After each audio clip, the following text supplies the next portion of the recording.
Tere tulemast uude videosse. Sander jälle täna majandab isegi. Ja täna me hakkame retrofittima salongi asju ümber, mis ma tahan. Sellest autost. Ja siia. Ja nagu te näete, siin mul on pliidinupud. Ühe tsooniline. Ja mul on business CD. Ja ma näitan, mis on head kupeel. Kupeel meil on...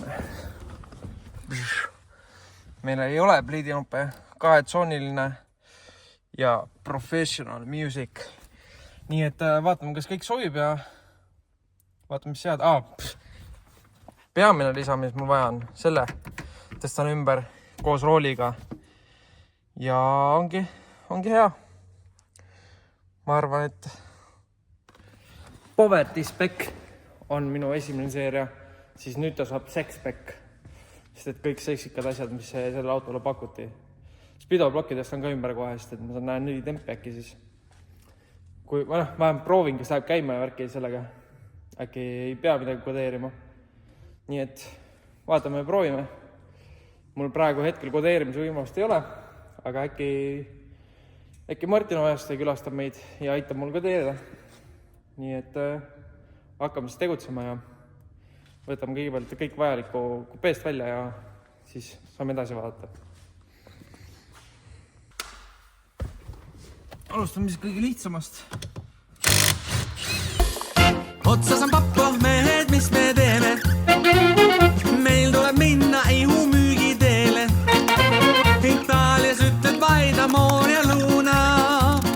Inglise tibile ütled I love you. Ma ei ole joonud. Nii, airbag käes.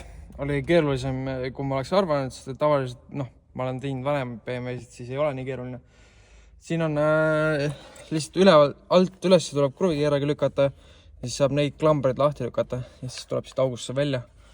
Nii et ma pean tunnistama, ma vaatasin YouTube videot selle jaoks.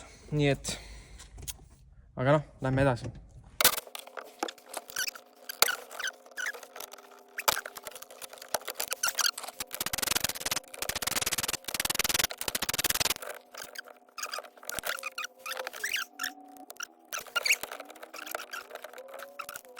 Nii, ma võtsin spidobloki sealt välja, proovisin, läheb käima ka isegi. Aga näete, siin on erinevus. Uuematel on 2 väikest ekraani. Mul on 1. Ja ilmselgelt siin on kütus teise pool ja õlitemp.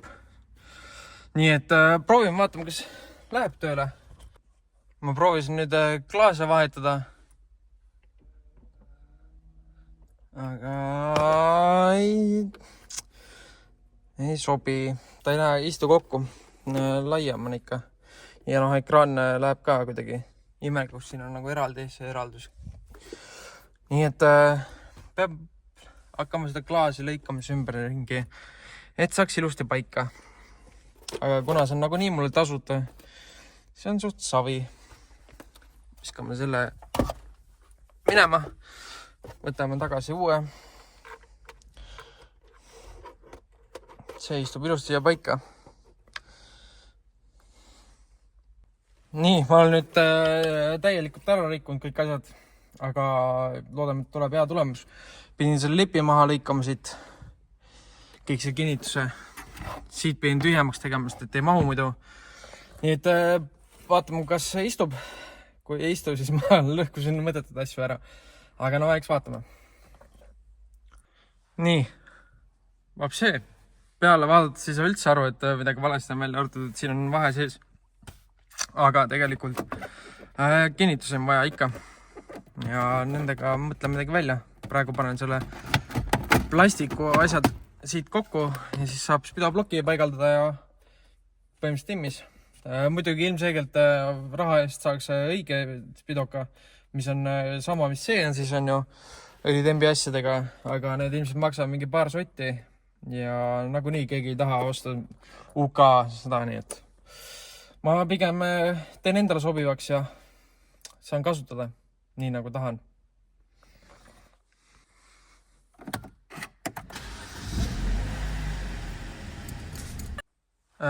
Leidsin tiendit 46 kapoti alt ja hoiab väga ilusti kinni. Ma ei hakka rohkem selle peatama, see on porno, ma tean, aga ma ei hakka ka mingi plastikut sulatama selle jaoks. See on lihtsalt aja riskamine. Et korralikult ei saa teha, kui ei ole õiget asja, aga pole hullu, ma arvan. Et toimib kõik ja nii et ainult vaja kodeerida see õlitemp ilmselt, kui uue mootori peale saab. Aga see ei ole probleem. Näeb ilusam välja ja mind ilmselt ei häiri, et see ei loksu ka. Nii et jääb nii. Liigume edasi. Nii. Kliimapaneel väljas. Lihtsalt vaja, neil on klambrid. Siit lihtsalt paned kruikeera ja ääre vahele, pluks välja ja käes. Nüüd järgmis on raadio ja raadio jaoks minu arust on kruvid. Nii, raadio on üsna lihtne. Üks suur pistik ja antenn. Ja nüüd võtame sealt välja need asjad. Ja mul just jõudis kohal, need asjad ei... raadio sobib võib-olla, aga kliimapaneel ei sobi. Sest et siit, näete, see on ühes tükis kõik. Kui me läheme siia, see on kõik siit plastik läheb alla. Nii et see paneel ei sobi. Aga raadio võtan ikka. Nevermind, sobib, aga veits väärakas on. Aga vahet ei ole, näeb kaugemalt ilusam välja. Sobib kinnitustesse vähemalt. Nii et äkki ühel päeval ma ostan õige selle plastiku, mis siin väljas on. Ja ma ei hakka seda praegu lõikama ka, sest et see ei... Ma arvan, et lõigates näeb koledam välja. Ja ta ei lähe nagu nii sügavamale. Nii et jääb nii. Mingid kummitused nüüd on autos. Igatahes panin pistikut külge, siis ilmselt see läks lolliks ja see nagu nii ei taha istuda. Siia istub selle üle selle ja siit alt ja... jääb vait nüüd. Nüüd hakkas uuesti. Ma arvan, ma panen pigem pliidinuputust tagasi. Eks ma pean tellima siis õige asja. Nüüd tundub, et kahjuks peame pliidinuppu edasi elama, aga vähem makka näge.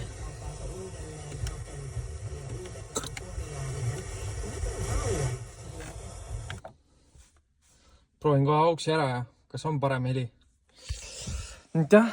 Põhimõtteliselt nii ongi. Aga samas Racecaril ongi äkki pliidinupud. Ei saagi olla digitaalne kõik ja kahetsooniline, siis on mingi bla bla.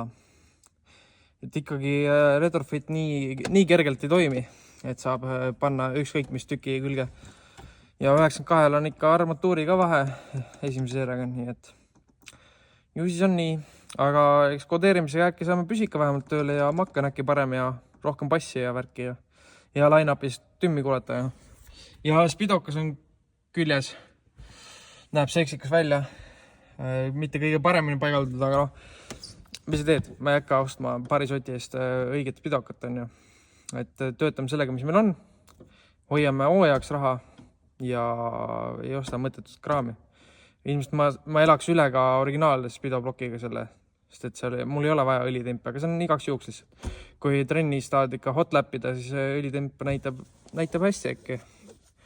Et ikka ei lase liiga kuumaks seda asja. Nagu nii õlikuuleride asju ei ole. Nii et võistlustel ei ole seda õlitempi probleemi, aga trennides just, et ei teeks mootoril liiga. Ja lõppkiirus on ka 20 km päev nüüd. Veel mitte võib-olla, aga varsti siis, kui mootori saab peale, siis küll.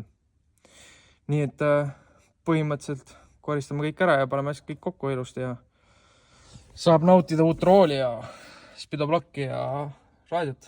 Nii et nii on lihtsalt. Ja siit hakkame veel rohkem juppe võtma. Nii et näeme varsti. Läksin meid soogu. Esiteks panin väljad alla esimese seeriale, mis 92 alt tulid. Panin sinna ajutised väljad. Ja võtsin kõik mootori ja asjad kõik lahti. Põhimõtteliselt summuti ja kardaan ja võib mootori alla lasta. Ja võtan koos sillad ala, sest see on lihtsam, kui hakata seda nina lammutama. Et las see pigem olla komplektne praegu ja vaatab, mis seda saab. kas keegi tahab äkki mingit juppe osta ja siis näeb edasi, aga praegu on kõik roolivõim, jaotusvedalik, kõik asjad välja lastud ja põhimõtteliselt võib mootor alla lasta, kui summuti küljest ära võtta ja kardaan ja ovastik. Muud midagi. Selle videoga on siis kõik. Ma ei tea, mis ma eelmises klipis ütlesin, aga saime midagigi tehtud seekord. Ma muidugi oleks võinud filmida, kuidas ma lahti võtan, aga kes viitsib seda timelapsi vaadata. Eks me jõuame neid videosid teha sitaks, kus ma lammutan seda mootorit ja nagu näha, siis juhtmistikku on ka vaja. Või sellest kõik algaski, ma hakkasin vaatama, kas see juhtmistik ulatub teisele poole, aga see on põhimõtteliselt maksimum, kuhu ta ulatub nüüd, nii et on vaja uut juhtmistikku. Eks näeme, kus selle leiab, aga sellega on aega veel. Nii et võtame mootori maha ja vahetame tihendid ära ja paar lisamoodi, et jõudu juurde saada ja kui sellega valmis ja juhtmistik olemas, tahaks siduri ka ja oorata uue panna, aga ma ei tea, kas selleks raha jätkub. Nii et siis vaatame juba, mis edasi saab. Aga jah, aitäh vaatamast ja näeme järgmine kord.